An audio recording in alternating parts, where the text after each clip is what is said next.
Our today's topic is reflection of light, পোহৰৰ প্ৰতিফলন। আৰু পোহৰৰ প্ৰতিফলন লৈ আলোচনা কৰাৰ আগতে আমি জানিব লাগিব যে পোহৰৰ ৰশ্মিটো কি। What is the ray of light? Okay. এতিয়া পোহৰ সাপোজ এনেকৈ গৈ আছে, ঠিক আছে। পোহৰ এইটো পথেৰে গৈ আছে, এইটো বাটেৰে গৈ আছে। The ray is traveling along this path. And পোহৰ এইটো দিশত গৈ আছে না। The light is traveling in this direction. গতিকে এই ডাইৰেকশ্যনটো শ্ব' কৰিবৰ কাৰণে আমি কি কৰিম, ইয়াতে এটা কাৰ্ভ চিন দিম। We give an arrowhead here. Okay. তো এইটো হৈছে ৰশ্মি. This is called ray. This is called a ray. তাৰমানে আমি ৰশ্মি কাক বোলে কেনেকৈ ক'ম যে পোহৰ ৰশ্মি পোহৰ যিটো পথেৰে গতি কৰে তাকে পোহৰৰ ৰশ্মি বুলি কোৱা হয়। মানে পোহৰ যিটো বাটেৰে যায় তাকে পোহৰৰ ৰশ্মি বুলি কোৱা হয়। The path along which light travels is called a ray. এতিয়া পোহৰ যদি এইটো বাটেৰে আহে আৰু এইটো ডাইৰেকশ্যনত আহে, ডাইৰেকশ্যনটো শ্ব' কৰিবৰ কাৰণে we have to give an arrowhead here, then it will be called the ray. Okay. তাৰমানে আমি ৰে কি গম পালোঁ যে the path along which light travels is called a ray. যিটো পথেৰে পোহৰ যায় তাকে আমি কি বুলি ক'ম, পোহৰৰ ৰশ্মি। ঠিক আছে, আমি পোহৰৰ ৰশ্মি গম পাই গ'লোঁ। এতিয়া আমি আচল বস্তুটো আলোচনা কৰিম যে পোহৰৰ প্ৰতিফলনটো কি। পোহৰৰ প্ৰতিফলন, এতিয়া ধৰি লোৱা পোহৰৰ ৰশ্মি আহি এই বৰ্ডডালত পৰিছে। পোহৰৰ ৰশ্মি আহি এই বৰ্ডডালত পৰিছে। Light ray is incident to this board. আৰু এই ৰশ্মিডাল বৰ্ডৰ সিপিনে যোৱা নাই, মানে বৰ্ডটো পাৰ হৈ যোৱা নাই, সিপিনে যোৱা নাই, পাৰ হৈ যোৱা নাই, এইটো ঘূৰি আহি গৈছে ৰশ্মিডাল। তেতিয়া এই যে পোহৰৰ ধৰ্ম, এই ধৰ্মটোক আমি কি বুলি ক'ম, পোহৰৰ প্ৰতিফলন। তাৰমানে পোহৰ ৰশ্মি এইটো মাধ্যম এটা, মানে মাধ্যম তিনি প্ৰকাৰৰ হয়। There are 3 types of media: solid, liquid and gas. কঠিন, তৰল আৰু গেছীয়। তো পোহৰ ৰশ্মি যেতিয়া এটা মাধ্যমৰ পৰা আহি অন্য এটা মাধ্যমত পৰি মানে খুন্দা খায়, আকৌ আগৰ মাধ্যমটোত উভতি আহে, তেতিয়া পোহৰৰ সেই ধৰ্মটোক আমি কি বুলি ক'ম, পোহৰৰ প্ৰতিফলন। অ'কে। তো এইটো কি হৈছে, গেছীয় মাধ্যম, এয়াৰটো গেছীয় মাধ্যম, এইটো হৈছে কঠিন মাধ্যম। তাৰমানে পোহৰ এই মাধ্যমৰ পৰা আহি এই মাধ্যমত পৰিছে, আকৌ উভতি এই মাধ্যমত আহি গৈছে। এই যে আহি যোৱাৰ যিটো পোহৰৰ প্ৰপাৰ্টি, ফেন'মেনন, ধৰ্ম, এইটোকে আমি কি বুলি ক'ম, পোহৰৰ প্ৰতিফলন। Okay. That means when a ray of light is incident to a medium from a medium, and this comes back to the previous medium again, this property of light is called reflection of light. When a ray of light is incident to a medium from a medium and comes back to the previous medium again, this property of light is called reflection of light. Very easy. তো আমি গম পাই গ'লোঁ reflection of লাইটটো কি, যে পোহৰ ৰশ্মি এটা মাধ্যমৰ পৰা আহি অন্য এটা মাধ্যমত পৰি পুনৰাই আগৰ মাধ্যমটো উভতি অহা। এতিয়া এইটো মাধ্যমত পোহৰটো পৰিছে আৰু ঘূৰি আহিছেতো, গতিকে এইটোক আমি কি বুলি ক'ম? ৰিফ্লেক্টৰ।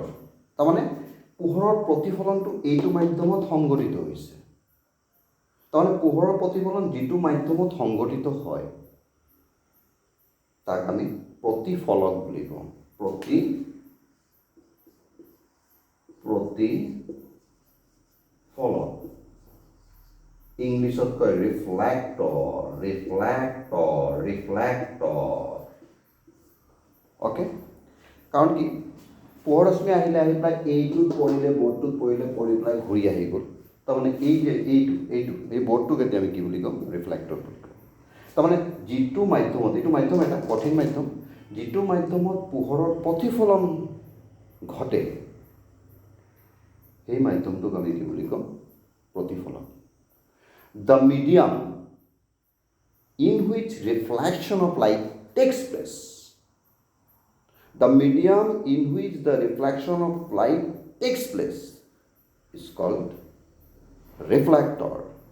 এইটোত রিফ্লেকশন অফ লাইট সংঘটিত হৈছে, গতিকে এইটোক আমি কি বুলি ক'ম? রিফ্লেক্টর। ওকে, আচ্ছা। এতিয়া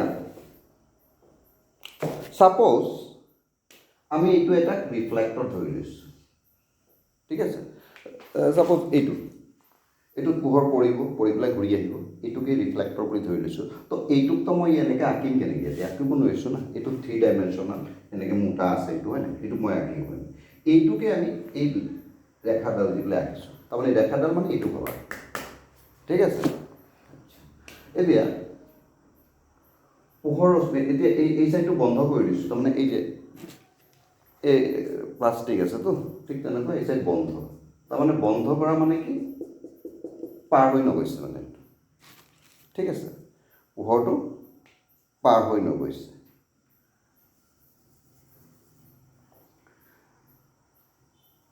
তাৰমানে এইটোক আমি যদি মিৰৰ বুলি ভাবি লওঁ, দাপোন, হয় নাই? এইটোক যদি আমি মিৰৰ বুলি ভাবি লওঁ, তেতিয়া আমি বন্ধটো কৰিম। আৰু মিৰৰ নাভাবিলে আমি যদি এইটো ভাবি লওঁ, তেতিয়া আমি এই আঁচডাল দিলেও হ'ব, প্ৰব্লেম নাই দেই।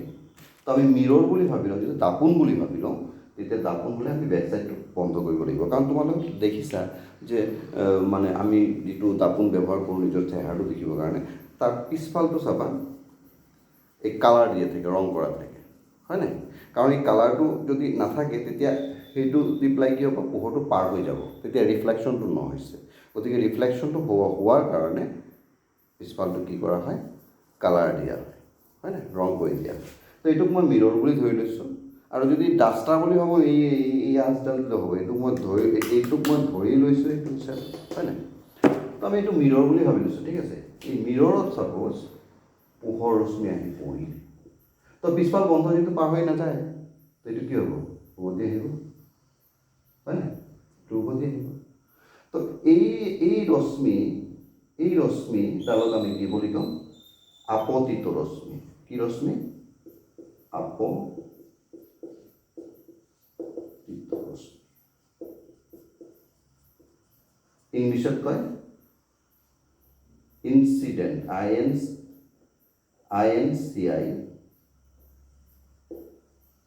INCIDENT, ইনসিডেন্ট ৰে, ঠিক আছে? তাৰমানে যিটো পোহৰ ৰশ্মি প্ৰতিফলকৰ ওপৰত আহি পৰে, এইডালক আমি কি? আপতিত ৰশ্মি বুলি কওঁ। The ray which is incident to a reflector, it is a reflector, কাৰণ ইয়াতে ৰিফ্লেকশ্যন হৈছে, হয় নাই? গতিকে the ray which is incident to a reflector is called incident ray. আৰু যিটো ৰশ্মি ৰিফ্লেক্টৰৰ পৰা বেক কৰিব, মানে ঘূৰি আহিব, এইডালক আমি কি বুলি ক'ম? প্ৰতিফলিত ৰশ্মি। কি বুলি ক'ম? প্ৰতিফলিত ৰশ্মি। ওকে, প্ৰতিফলিত ৰশ্মি, it is reflected ray. Reflected ray. It is called reflected ray. That is the ray which comes back from the reflector. The ray which comes back from the reflector is called reflected ray. Okay. Etia, the point on the reflector at which the incident ray or meets, we can say. The point on the reflector at which the incident ray meets is called point of incidence. This is called point of incidence. তার আপতন বিন্দু কি এটো আপতন বিন্দু তার প্ৰতিফলকৰ যিটো বিন্দুত আপাততি ৰশ্মি আহি পৰে সেই বিন্দুটো আপতন বিন্দু বুলি কোৱা হয়। The point at which the incident ray is incident is called point of incidence. এতিয়া এই point of incidence নৰ্মেল আমি এটা লিখো কাৰ ওপৰত ৰিফ্লেক্টৰৰ ওপৰত হয় নাই প্ৰতিফলকৰ ওপৰত এটা হৈছে লম্ব হয় নাই লম্ব হ'লে কি হ'ব 90 ডিগ্ৰী এই পইণ্টত টানিছোঁ পইণ্ট অফ ইনচিডেন্সত তাৰমানে এইটো হৈছে ইনচিডেণ্ট ৰে এইটো হৈছে নৰ্মেল তাৰমানে অভিলম্ব ঠিক আছে এইটো ইনচিডেণ্ট ৰে এইটো নৰ্মেল এইটো অভিলম্ব তাৰমানে নৰ্মেল আৰু এইটো হৈছে ৰিফ্লেক্টেড ৰে এইটো ইনচিডেণ্ট ৰে reflected ray and the normal at the point of incidence all lie on the same plane. তাহলে ঘটনাটা কি হচ্ছে এইডালক যদি আমি মিরর বুলি ধৰি লওঁ এইডাল মিৰৰ তো এই মিৰৰটোকে মই এইটো দি পেলাই দেখুৱাইছোঁ এইটো হৈছে মিৰৰ এইটো মিৰৰ বুলি ভাবি ল'লে এতিয়া এনেকুৱা আমি আঁকিব নোৱাৰিছোঁ না এইটো থিকনেছ আছে আচ্ছা তেতিয়া চাপ'জ এইটো এতিয়া পোহৰ ৰশ্মি যেতিয়া এনেকৈ আহি পৰিলে ইনচিডেণ্ট ৰিফ্লেক্টেড আৰু এইটো নৰ্মেল এই তিনিটা একে প্লেনত থাকিব একে প্লেনত থাকিব এইটো এনেকুৱা নহয় যে ইনচিডেণ্ট নৰ্মেল আৰু ৰিফ্লেক্টেড ৰেটো বোলে এনেকৈ আহি গৈছে তো এনেকৈ আহিলে এই দুটাহে এটা প্লেনত থাকিব এইটোতো একে প্লেনত নাথাকিছে বা ধৰা ইনচিডেণ্ট নৰ্মেল ৰিফ্লেক্টেড ৰেটো বোলে এনেকৈ গুচি গৈছে তেনেহ'লে এই দুটাহে একে প্লেনত থাকিব এইটোতো একে প্লেনত নাথাকিছে হয় নাই তো তেনেকৈ নহ'ব তাৰমানে ইনচিডেণ্টটো এনেকৈ হ'লে নৰ্মেল এইটো আৰু ৰিফ্লেক্টৰটো এনেকৈ হ'ব যাতে তিনিটা একে প্লেনত প্লেন মানে বুজিছে প্লেন মানে কি সমতল এই যে এই বৰ্ডডাল যেনেকৈ সমতল এইটোতো আপ ডাউন নহয় আপ ডাউন হ'লে সমতল নহয় তাৰমানে এইটো সমতল তাৰমানে এতিয়া চিম্পল এইটো চোৱা ছাপ'জ এই বৰ্ডডাল এইটো বৰ্ড এই বৰ্ডৰ ওপৰত ছাপ'জ এই পোহৰ ৰশ্মি আহি পৰিছে ছাপ'জ দেই এই বৰ্ডডালৰ ওপৰত এই বৰ্ডটোৰ ওপৰত পোহৰ ৰশ্মি পৰিছে এইটো ইনচিডেণ্ট ৰে পৰিছে এইটো ৰিফ্লেক্টেড ৰে এইটো নৰ্মেল এইটো চোৱা এই তিনিটাই ইনচিডেণ্ট ৰে ৰিফ্লেক্টেড ৰে আৰু নৰ্মেল একে প্লেনত আছে এই কিতাপটোৰ ছাৰ্ফেচতে আছে এইটো এনেকুৱা নহয় যে ইনচিডেণ্ট ৰে এইটো নৰ্মেল আৰু ৰিফ্লেক্টেড ৰে বোলে এনেকৈ গুচি গৈছে তেনেহ'লে এই দুটাই কিতাপটোৰ ওপৰত পৰি আছে তাৰমানে একে প্লেনত আছে এইটোতো একে প্লেনত নাই সেইটো নহ'ব তাৰমানে ইনচিডেণ্ট ৰে এনেকুৱা নৰ্মেল এইটো ৰিফ্লেক্টেডটো এনেকৈ হ'ব লাগিব যাতে all lie on the same plan ঠিক আছে তাৰমানে incident ray reflected ray and the normal at the point of incidence all lie on the same plane this is called the first law of reflection ঠিক আছে তাৰমানে আপাতিত ৰশ্মি প্ৰতিফলিত ৰশ্মি আৰু আপাতন বিন্দুত টনা অবিলম্ব একে সমতলত থাকিব এতিয়া বস্তুটো যদি এনেকৈ হয় নাই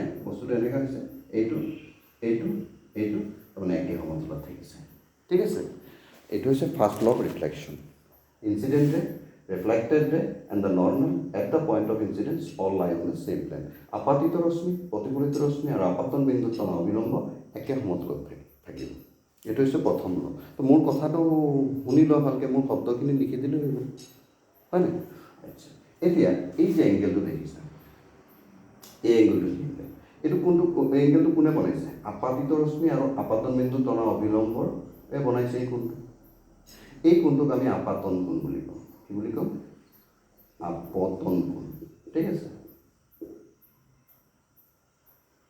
আপতন, এই কোণটোক আপাতন কোণ বুলি কয়। ইনসিডেন্ট অ্যাঙ্গেল বা angle of incidence, incident angle or angle of incidence. Okay, this is called. There is the angle between the incident ray and the normal at the point of incidence. মানে point of incidence of কিটো normal টনা হ'ব সেই the angle between the incident ray and the normal at the point of incidence is called angle of incidence or incident angle. তাৰমানে আপাতিত ৰশ্মি আৰু আপাতন বিন্দু টনা অভিলম্বৰ মাজৰ কোণক আমি কি বুলি কম? আপাতন কোণ, ঠিক আছে। ঠিক তেনেকুৱা প্ৰতিফলিত ৰশ্মি আৰু আপাতন বিন্দু টনা অভিলম্বৰ মাজৰ কোণক আমি কি বুলি কম? প্ৰতিফলন কোণ। এইটো হৈছে প্ৰতিফলন কোণ, প্ৰতিফলন কোণ, তাৰমানে angle of reflection, angle of reflection or reflected angle, angle of reflection or reflected angle একেই কথা, ঠিক আছে। এইটো ইনসিডেন্ট অ্যাঙ্গেল, গতিকে এই ইনসিডেন্ট অ্যাঙ্গেলটোক আমি আইৰে দেখাওঁ, স্মল আইৰে আমি এংগেল অফ ইনসিডেন্সটো বুজাই দিওঁ। ঠিক তেনেকুৱা এইটো angle of reflection or reflected angle, গতিকে এই প্ৰতিফলন কোণটোক আমি আৰেৰে দেখাওঁ। So this is angle of incidence, this is angle of reflection. So angle of incidence is always equal to angle of reflection. তাৰমানে এই এংগেলটো যদি 30 হয়, এইটো 30 হ'ব, এইটো 40 হ'লে এইটো 40 হ'ব, এইটো 50 হ'লে এইটো 50 হ'ব, এইটো 60 হ'লে এইটো 60 হ'ব। তাৰমানে angle of incidence is always equal to the angle of reflection. This is called the second law of reflection. Okay, মই যেনেকৈ কৈছোঁ তেনেকৈ লিখি ধৰিব। This is the definition. তাৰমানে প্ৰথম সূত্ৰত আমি কি পাইছোঁ? আপাতিত ৰশ্মি, প্ৰতিফলিত ৰশ্মি আৰু আপাতন বিন্দুৰ টনা অভিলম্ব একে সমতলত থাকিব। যদি এনেকৈ প্ৰতিফলকটো এনেকৈ ৰখা হয় তেতিয়া এনেকৈ থাকিব একে সমতলত, আৰু যদি প্ৰতিফলকটো এনেকৈ হয় তাৰমানে এনেকৈ হয়, তেনেহ'লে আপাতিত ৰশ্মি, প্ৰতিফলিত ৰশ্মি, আপাতন বিন্দুৰ টনা অভিলম্ব একে সমতলত থাকিব। এইটো হৈছে প্ৰথম সূত্ৰ। দ্বিতীয় সূত্ৰত কি কৈছে? আপাতন কোণ আৰু প্ৰতিফলন কোণ সদায় সমান, ঠিক আছে। আমি আলোচনা আজি ইমানলৈকে কৰিছোঁ। কি কৰিলোঁ? পোহৰৰ ৰশ্মি কি, হয় নাই? তাৰপিছত কি কৰিলোঁ আমি? প্ৰতিফলন কি, তাৰপিছত আমি কি কৰিলোঁ? প্ৰতিফলনৰ সূত্ৰবোৰ কি কি, প্ৰতিফলন দুটা সূত্ৰ আমি পালোঁ, আৰু কি কি আমি অলৰেডি আলোচনা কৰিলোঁ, ঠিক আছে। আচ্ছা, আশা কৰোঁ তোমালোকে বুজি পাইছা। গতিকে মই তেনেকুৱা আৰু নতুন নতুন ভিডিঅ' আপলোড কৰি থাকিম।